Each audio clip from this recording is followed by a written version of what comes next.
On Venezuela, National Day, the barracks go to the people moves forward as part of the comprehensive defense of the sovereignty of the country. In Peru, multiple people were injured after police forces repressed a demonstration against the government of Dina Boluarte.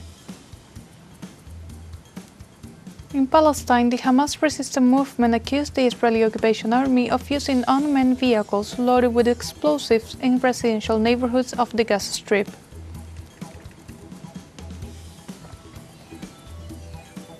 Hello, welcome to From the South. I'm Sophie Fernanda from the teleSUR studios in Havana, Cuba. We begin with the news. In Venezuela, citizens take part in the National Day, the barracks go to the people, in the framework of the integral defense of its sovereignty. On Saturday, the Bolivarian National Armed Forces mobilized to the communal circuits as part of the preparation activities for the defense of the country. The uninformed people joined the call of the national government, who urged the population to mobilize in order to strengthen the civic-military union. The initiative arises from the deployment of U.S. military vessels in the Caribbean Sea, under the pretext of fighting drug trafficking.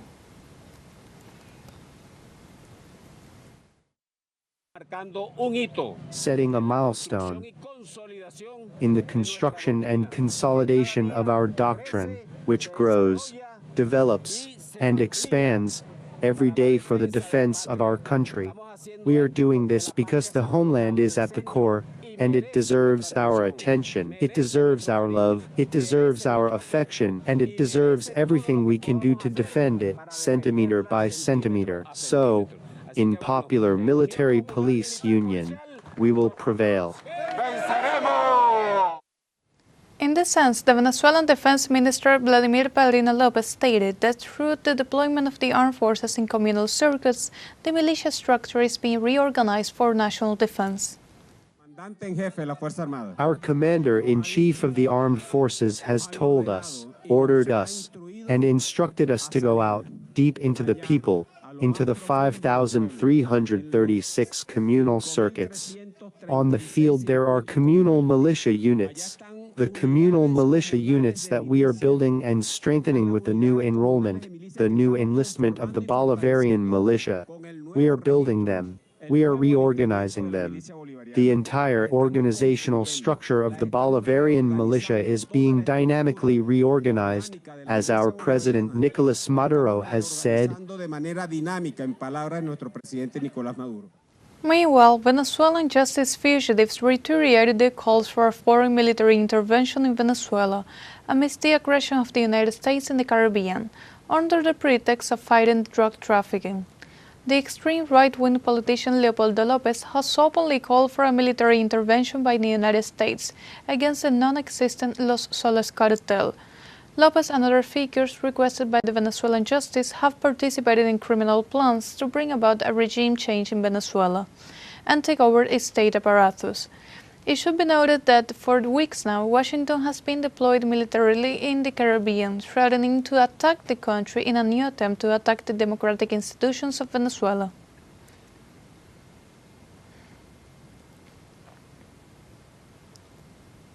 The Coordinating Bureau of the Non-Aligned Movement rejected the increased presence of U.S. troops and warships in the Caribbean Sea.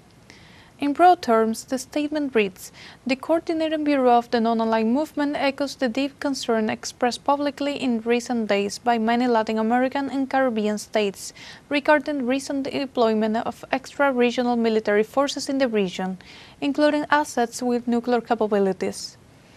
The statement continues, "We express our strong support for all efforts aimed at both preserving the region as a nuclear weapons-free zone as per the 1967 Tlatelolco Treaty, as well as to maintaining the region's proclamation as a zone of peace, agreed at the 2014 summit of the Community of Latin American and the Caribbean States, CELAC, which asserted a claim for the right of regional states to determine their own destiny free from external interference." It closes with, "The Coordinating Bureau of the Non-Aligned Movement reaffirms its strong determination to defend the principles of sovereignty and equality of states, territorial integrity, non-interference in the internal or external affairs of states, and peaceful settlement of disputes."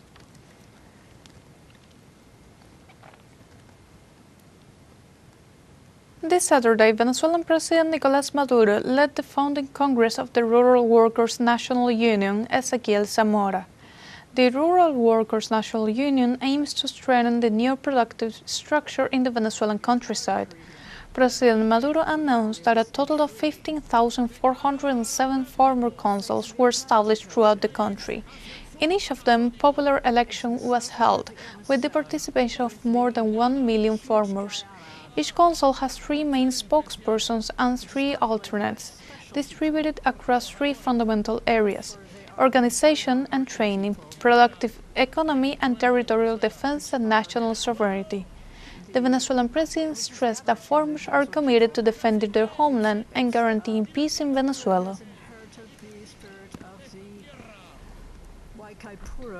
Indian chief.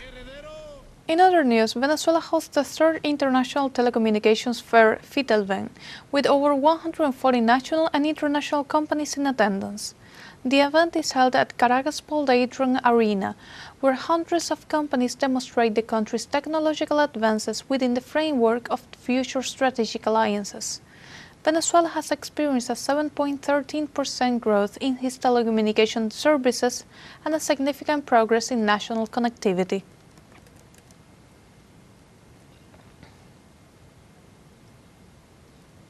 Moving to Puerto Rico, the Independence Party and the social organization Mothers Against War denounced this Friday that the U.S. government is remilitarizing the territory for a possible intervention in Venezuela. Independent Senator Adrian Gonzalez asserts that Puerto Rico is a militarized territory of the United States, adding that a test is being conducted that could also take place in South America. Similarly, on September 14th, Mothers Against War held a protest against the U.S. deployment, which was supported by the Independence Party. These statements come in the context of the U.S. military deployment in the Caribbean Sea, while an elite marine unit began amphibious maneuvers on Puerto Rican soil.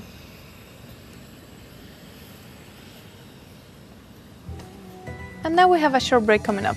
But first, remember you can join us on TikTok at teleSUR English, where you will find news in different formats, news updates, and more. We'll be right back. Stay with us.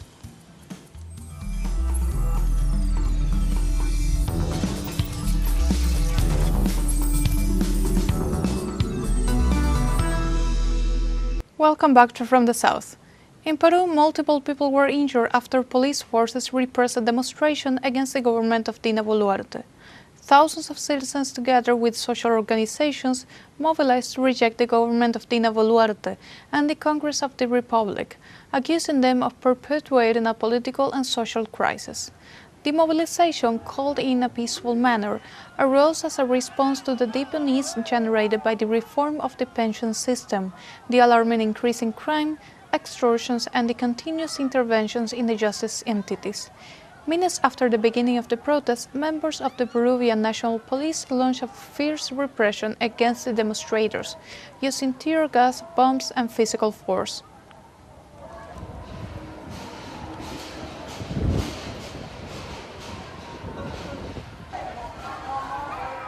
In other news in Ecuador, the Constitutional Court has put a hold on presidential decree regarding the National Constituent Assembly.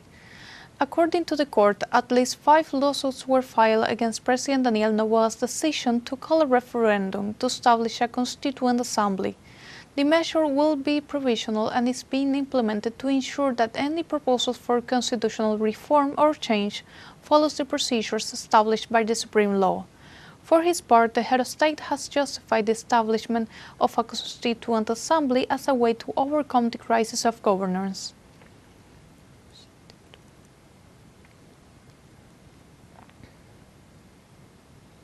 Also in Ecuador, the Confederation of Indigenous Nationalities of Ecuador, CONAIE, denounced the freezing of its leaders and organization bank accounts in the context of the national strike called for the repeal of Decree 126. This decree eliminated the diesel subsidy and raised its price by 56%.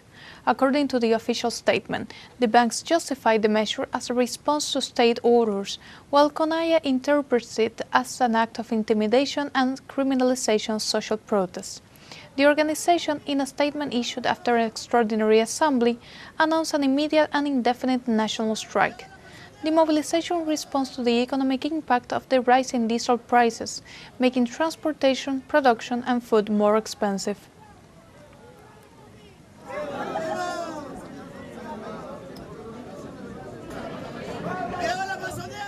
In Argentina, supporters of Cristina Fernández de Kirchner came together to demonstrate their solidarity, marking 100 days of house arrest.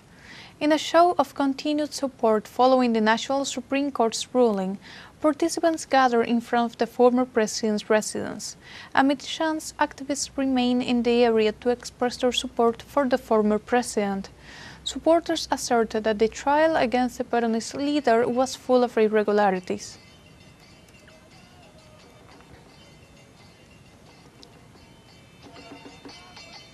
Moving on to the United States, the Pentagon announced on Friday that it will only grant journalists access to its facilities if they agreed not to publish certain information. Pentagon spokesman Sean Parnell explained in an email to multiple newsrooms that reporters will be required to sign a pledge not to disclose information, even unclassified, that it is not expressly authorized for release. Under threat of the revocation of press credentials, the rule is set to take effect within 2 to 3 weeks and will apply to all media outlets covering the Department of Defense. This unprecedented measure gives the Pentagon broad control over the content release. And certainly also in the region.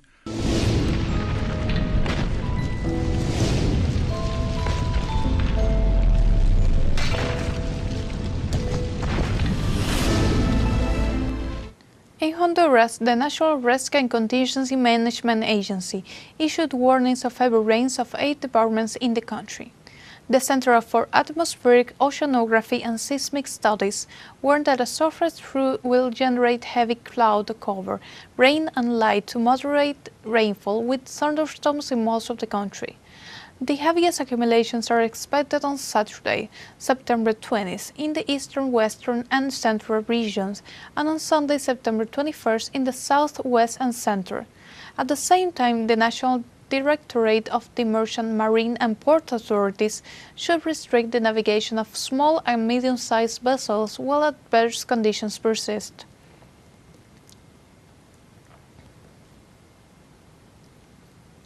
In other news, Spain registers 2 massive wildfires in the northwest of the country due to intense drought and high temperatures. This increases the threat of new fires in other wooded areas of the territory. The authorities reported that 82 firefighting brigades and 25 aircraft are participating in the efforts to extinguish a fire that has destroyed more than 1,400 hectares in the Galician province of Lugo. In the neighboring province of Ourense, 240 hectares of forest were affected by a fire classified as second category by the local authorities. The military joined the firefighting efforts with water cannons to limit the spread of the fire.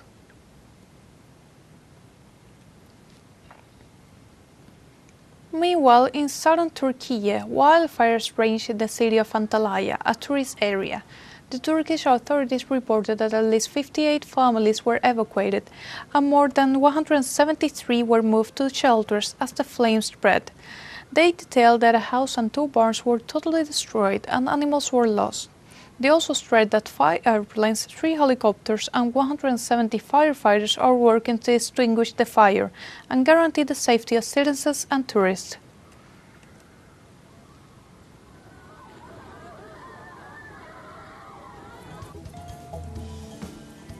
And now we have a second short break coming up. But before, we invite you to visit our Facebook page at teleSUR English. There you'll be able to watch our top stories, special live coverage and much more. Follow our page and activate the notification button to stay up to date on the world's most recent events. Final short break coming, don't go away.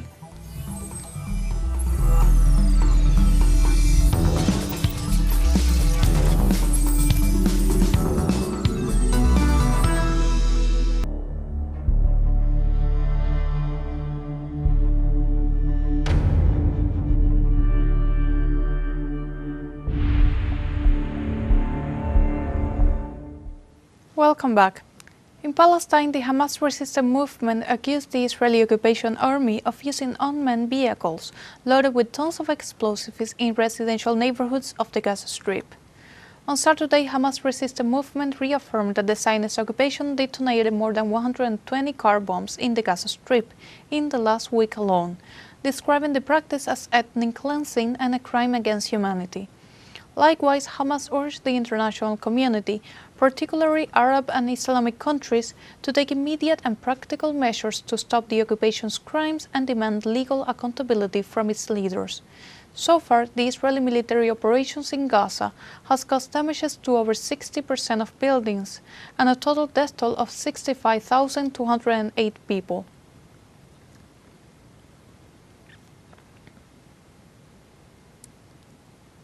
Also, Palestine denounces increased repression against its citizens incarcerated in Israeli prisons. The Palestinian Center for the Defense of Prisoners accused Tel Aviv of increasing abuse of detainees as part of a new Zionist policy. They warned of the use of sound bombs, tear gas, batons, and police dogs against inmates. They also revealed that the total number of prisoners has surpassed 11,000, a record figure in the past 23 months.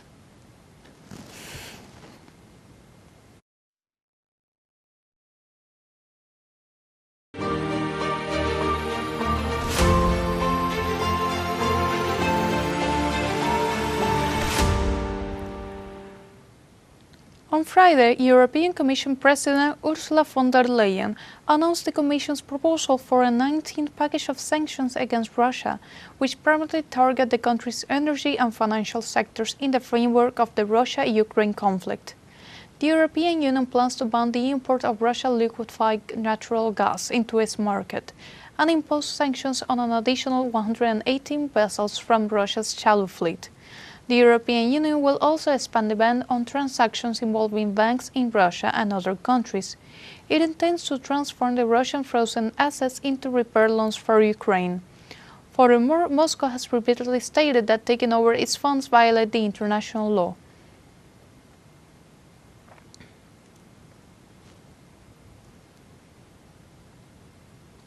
In Ukraine, regime forces have carried out a new drone attack on the Zaporizhzhia nuclear power plant, the largest in Europe. According to Russian authorities, the attack took place while a delegation of International Atomic Energy Agency experts was at the plant. The attack involved 3 drones, 2 of which detonated on the roof of the plant's training building. Moscow said this action threatens the nuclear infrastructure and the lives of civilians and international experts. On the other hand, while Russian diplomacy insists on a dialogue to ensure the demilitarization of the plant and its surroundings, the Ukrainian regime is stepping up its aggressions, ignoring the international community call for a caution.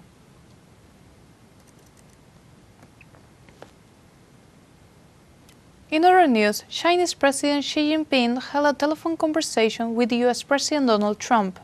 The call focused on bilateral relations and other issues of common interest, highlighting the need for a constructive approach to the future of the China-US relationship. President Xi emphasized the need for mutual respect, peaceful coexistence, and beneficial cooperation. For his part, US President Trump expressed his desire to achieve a good long-term relationship with the Asian country, emphasizing the importance of working together for world peace. Both presidents are expected to meet at an Asia-Pacific Economic Cooperation Forum in South Korea in November.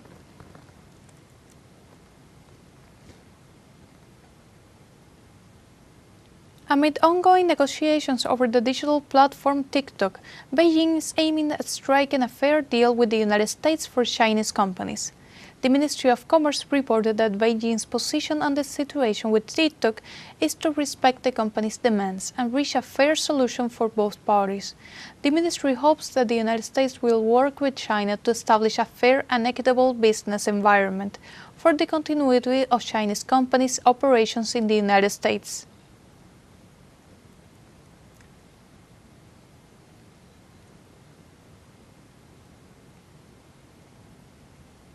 Several European countries reported a cyber attack that disrupted airport operations.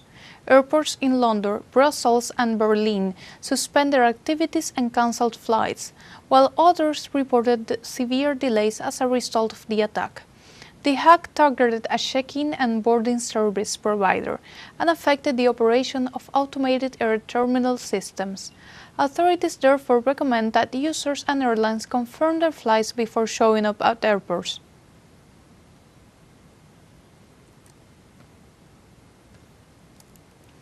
Serbia displays its military power in a parade in the capital city Belgrade. The event highlights the country's military defense capabilities. The parade was attended by the head of state Aleksandar Vučić and senior national and international political leaders, including the President of the United Arab Emirates. Teams from the national industry and from major powers around the world participated in the exhibition. This parade took place amid recent tensions in the region as the government seeks to strengthen its sovereignty and political stability.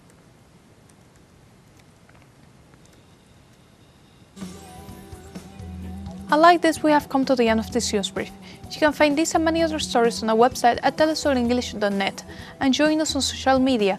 We are on Facebook, X, Instagram, Telegram and TikTok. For teleSUR English, I'm Sophie Fernandez. Thank you for watching.